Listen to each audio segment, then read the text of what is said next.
Any other questions before I do that? Cool. All right. So, so what I did was I went back into my state for my app component.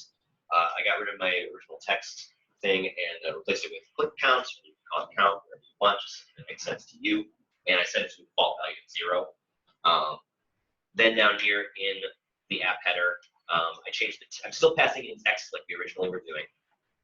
This time I'm doing a little bit of interpolation on that text. This is a nice thing you can do. There's a couple ways you can do this in JavaScript. If you want to mix static text with dynamic text, you can use a plus sign and it will link together text with variables or numbers or whatever. That's one option. The way I like to do it is with backticks here, which you'll find on your upper left hand of your keyboard. You use that one a lot. When you enclose something in backticks in JavaScript, then you can access anything, any JavaScript variables with this $, curly brace syntax right here. So you might see this if you're looking around. This is one way to do this. I find the clearest. So my text is you put a button however many times. I'm using this.state.clickCount to populate that. So when I open up my app for the first time, it's set to 0, the default value. I've changed handle click to set the state, and then that takes the existing click count, adds 1 to it, and sets the click count as that new value.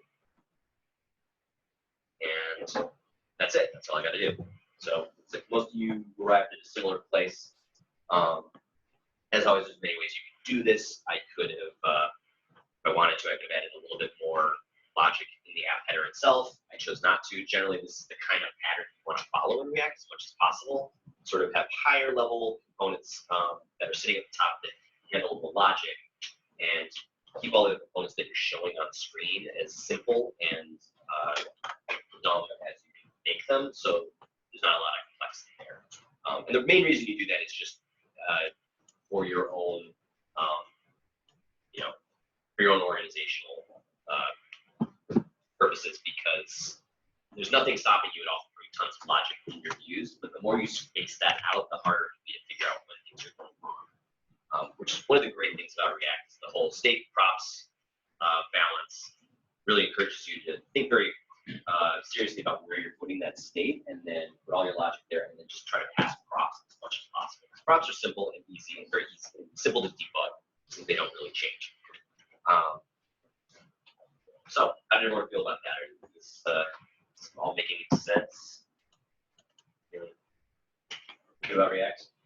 Good. Because this basically is React, like vanilla React. You're not adding all that other complexity that I talked about before with your backends or Redux states or anything like that. There's not a lot more to it than this, really. You have a state, and that changes based on user interaction. You have props, that doesn't change. That just gets passed down to components, which they can do what they want to every single time consistently. You don't need to worry about that once they're working. You only worry about your state logic, which hopefully lives in one place that's pretty easy to maintain. But that is up to you. As a developer, you have an enormous amount of freedom here, which is great. But it can also be a little tricky sometimes to figure things out.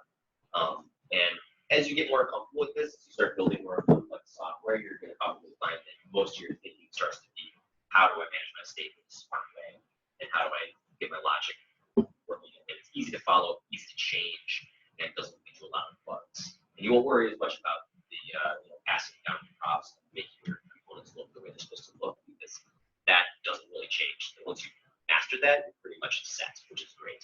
So that's what React is great for. It helps you focus on the problems you really need to solve and tries to make everything else as easy as possible.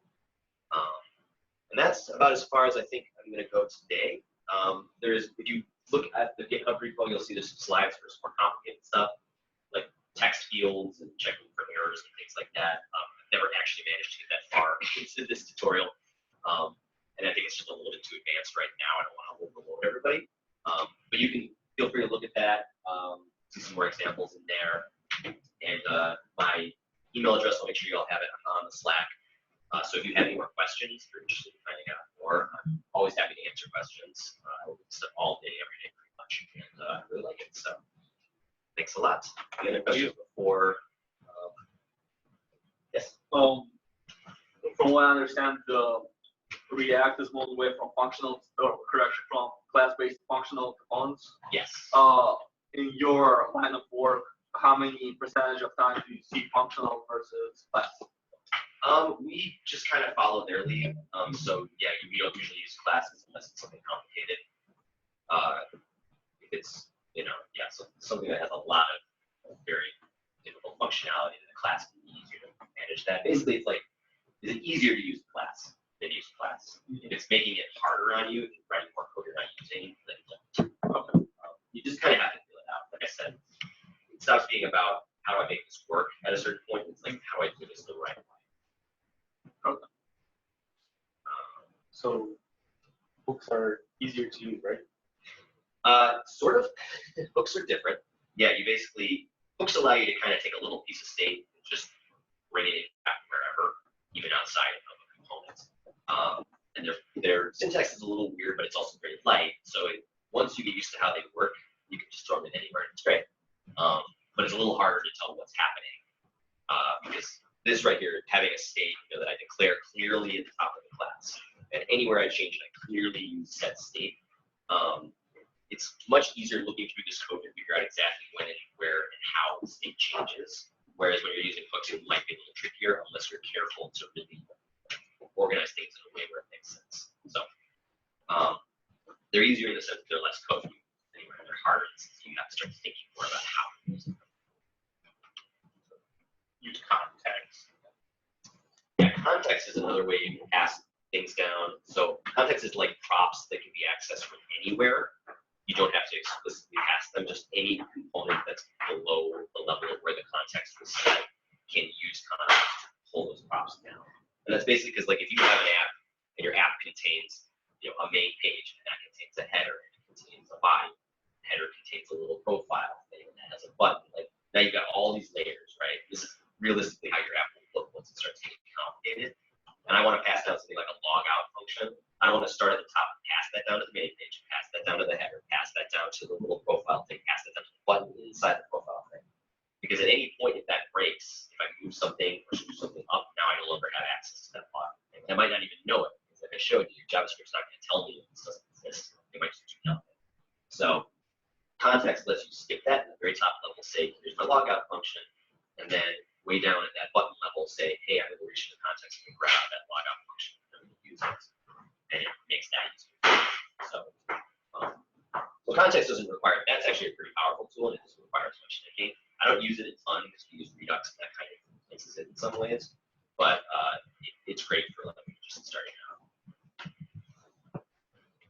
Quinn, does the class name have any significance here?